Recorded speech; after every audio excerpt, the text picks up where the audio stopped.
Now you're ready to sail for the Horn.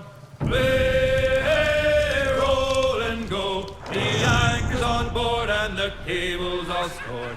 She fancies you, lad. Dandy, dandy, oh. Come breast the bars, bullies, heave away. Enjoy your wine and women, lad, for tomorrow we dance with death. We'll be rolling her down through the bay to be rollicking randy, dandy, oh. These savage seas are filled with fortune and unknown dangers, which most men wouldn't dare face. But we are not most men. Incoming fire! We fight the enemies who defy us, and carve our legends in steel. Cannons! Brace yourselves! Starboard, Edward! For across this vast ocean, men fall as pawns, or gain infamy as pirates. Attack! Pull, lads! Brace! Arm yourselves!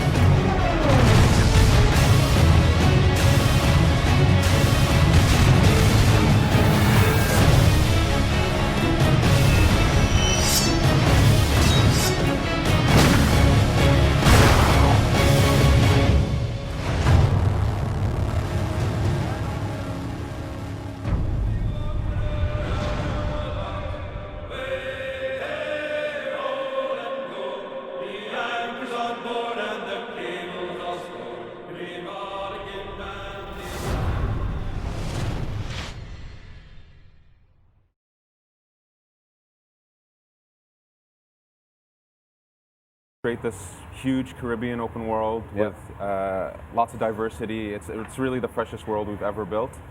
But we wanted to make sure that it had the authenticity that AC brings to video games. So we went for the much more gritty, mature version, an authentic version of Pirates. Yep, absolutely. Now, let's talk about kind of some new footage that you brought with you today that we didn't see yesterday. Yeah. We know, obviously, that you're in a pirate ship. You're going to be traveling around all over the places. We get to see it here. I think this is set in Cuba, right? Yeah, this is Cuba, specifically Havana. It's one of our 3 major cities. Okay. You know, we have, you know, the Caribbean open world. It's, we say we have 50 locations, over 50 locations, 3 of those being major cities. But in that we include underwater, mine ruins, forts, plantations, and so on. The list goes on.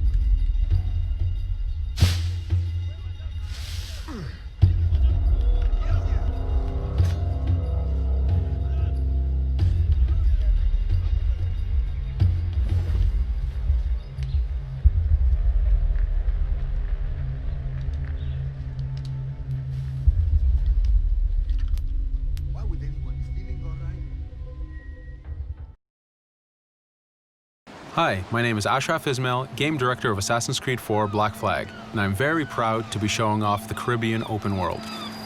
Here, we're going to start with Edward after completing a few missions. He's met up with the assassins, but he's not yet bought into the creed, so he still has this selfish need for fame and fortune. Edward is one of the most unique characters we've created for the Assassin's Creed universe. He is a man who is still trying to figure out who he is in life and what he wants to get out of it. At this point in the story, he still wants that fame, so one way to get it is to complete these assassination contracts. This is a way to make money and to gain a bit of notoriety. So here we go. We have 2 targets to take out, 2 Templar brothers. So we're going to accept the contract, and the world map is going to show us where this contract takes place. So we see here that the contract is actually very close to us. It starts in the village we're in, but as we zoom out, we want to show you the world that we have. Many locations, over 50 locations, centered by Cuba, the Bahamas, and Florida up north. This is a massive world. There's a lot to find and do in this Caribbean Sea. But now we'll get back to the Fisherman Village and go after our targets. The Fisherman Village, it's one type of location in this world. It's really here as a convenience to the player. This is where you can start missions, where you can shop to upgrade Edward and the Jackdaw itself. It's really about the mood and the ambiance of the Caribbean Sea. In the distance, we have a tavern that we're approaching. Taverns are places where you can hire crew, play mini games, drink if you wish. But for now, we're going to focus on the targets and take them out.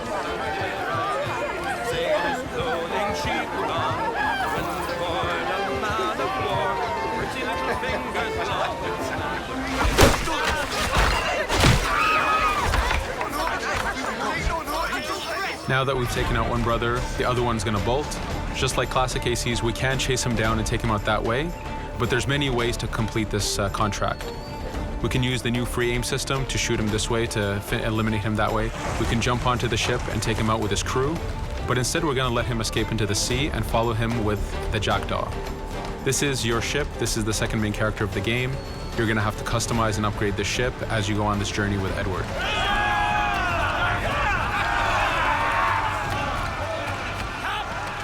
We've seamlessly gone from a ground chase right into a naval chase. We could destroy the ship and complete the contract that way, but instead, using the spyglass, we can see that he's carrying a lot of rum. Rum is important in the economy system. It's one way of making a lot of money if you sell it properly. So instead of destroying the ship, we're going to plunder that ship. Fire! Here you can see the upgrades that we've made into the naval combat. Using the front cannons, you can shoot chain shots to slow down the ship. Using the new round shot mechanic of trajectory aiming, you can aim for the hull and do a lot of damage this way. This specific enemy is what we call a frigate. Frigates are the type of ships that you need to destroy as fast as you can, because the longer the fight lasts, the more damage they're capable of doing.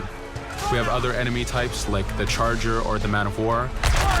The Man of War is a massive ship capable of carrying over 100 cannons. These are ships that you really need to upgrade to be able to face. But now that this frigate has been demasted, we can start the boarding. Boarding, it's very important. You are a pirate. This is how you gain cargo. This is how you take on ships. So here we can start the boarding from any orientation or angle we wish.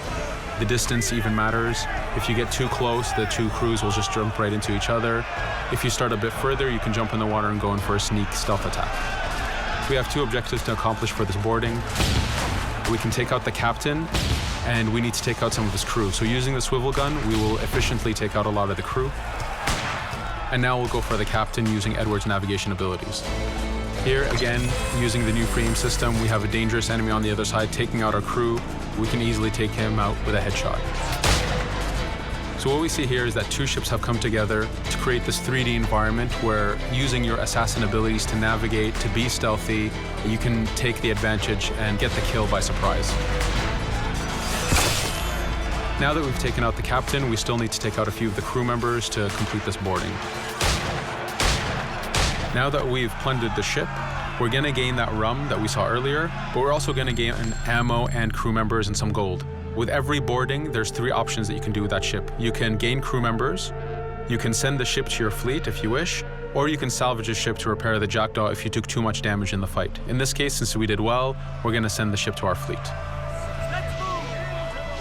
Now that we're back in the Caribbean Sea, we needed to make sure that every minute something is being advertised to the player, something new for the player to do.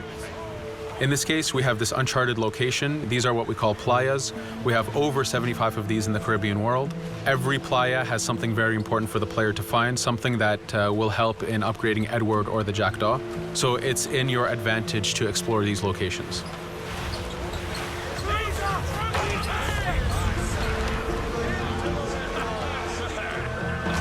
Again, for us, seamlessness is very important. we needed to be able to explore this Caribbean world without having too much interruption in the action. So being able to just let go of the wheel anywhere we want, jump into the water, and swim over to that location. This is very important for the mood and the immersiveness of this Caribbean open world. Here, as we get on the playa, in the distance we can see that there's a faction battle, but closer to us we can see that there's this poor drunken sailor who's passed away. But being a pirate, of course, we're going to loot his body and see what he has for us.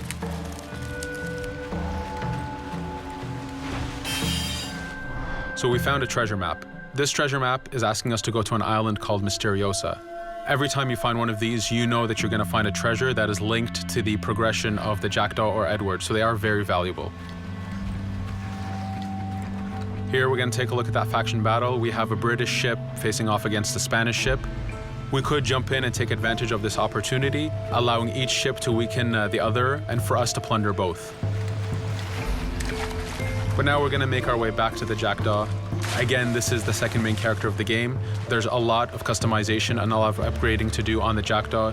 You can upgrade all the weapons to fit the playstyle you wish. Now, as we get onto the Jackdaw, we can see that the crew is cheering for us. Edward has a really close relationship with his first mate, Adewale, standing right there, and with his crew. And this is something that you'll see later in the demo, that we can lose and gain crew members. Again, using the spyglass, we can really see the contents of a ship, but you can also assess the danger and threat level of these ships. But for now, we're going to continue to Misteriosa to find that treasure. Here we've crossed into a harpooning zone. The harpooning system is connected to the hunting system, which is used for upgrading Edward himself. So you can upgrade the number of weapons he carries, the ammo that you can carry, and even his health. But for now, we've moved past that zone and we've got into a storm. Storms are very dangerous. If you're not careful, if you don't know how to navigate a storm, you will take damage to your ship and you will lose crew members. In the distance, we can see a water spout. This is a tornado in the ocean. These are very dangerous. They can suck you in, and when they do, they tear the ship apart and take out your crew. Here we can see its effect on a ship. This poor ship got sucked in and got destroyed. Storms are very dangerous, but we wanted the player to take advantage of this. When you've mastered a storm, when you know how these systems work, you can pull enemies into a storm and let the storm do damage for you. So there is a strategic element to using a storm in the world.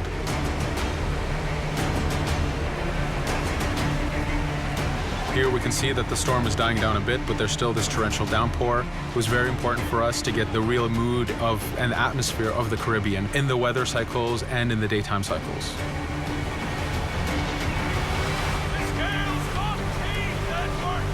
But here, since we've survived the storm, did pretty well, let's order our crew to sing.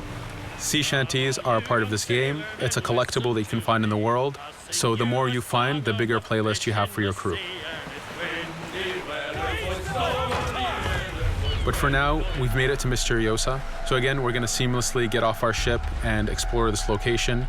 Misteriosa is a Mayan ruin. Mayan ruins are heavy with stealth and navigation capacities. There's a lot of treasures and hidden discoveries to be found in these locations.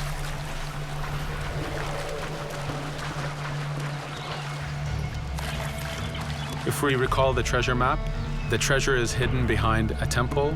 So just by quickly looking around, we can see that temple looks about right. So that's our objective. We'll head there. As we go this way, we can see there's a lot of guards on the beach. We could go in and fight them if we wish to, but to show off that this is a mini open world, we're going to try to find a different route to get to our objective. Here, we've seen a guard. We don't want to alert him, and we don't want to alert the guards on the beach, so we're going to use our stealth ability to take him out silently.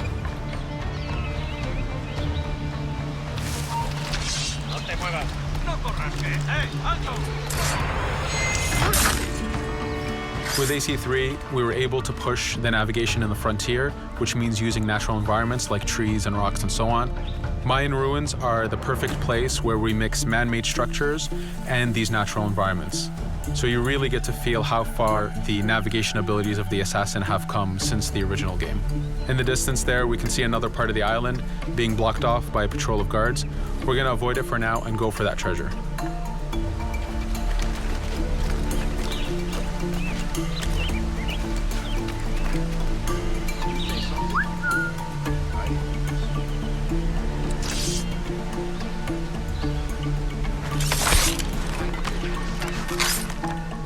It's important for us to be able to give the players new tools, specifically for stealth. In this case, we have the blowpipe.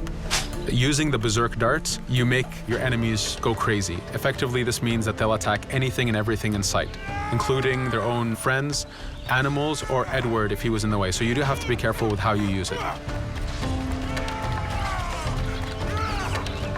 But now that we've caused a distraction, if we happen to fall down there, at least there's already a bit of damage done for us. But using our navigation skills, we're able to get past that area without any trouble. There in the distance, you can see the jackdaw placed exactly where you left it when you got onto this location. It's really important for us to show the beauty of this Caribbean world. The Caribbean has some amazing vistas, and we pushed ourselves to replicate this in the game.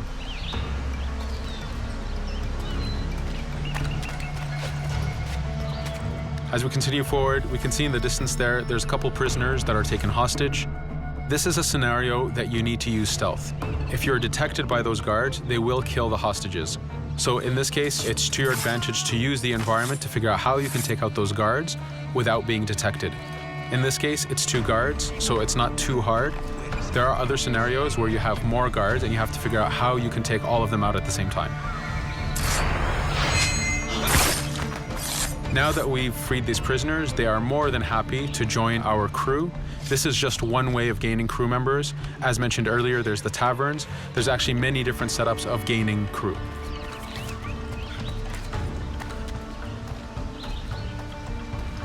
Here, we're going to go back to the treasure map. We can see that the treasure is actually behind the temple near a fountain. So if we just look around, we can see that it's around here.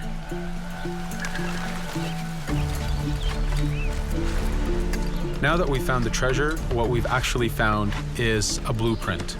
Blueprints are incredibly valuable for the upgrading of the jackdaw. This is how you can upgrade the biggest and most devastating upgrades of the ship.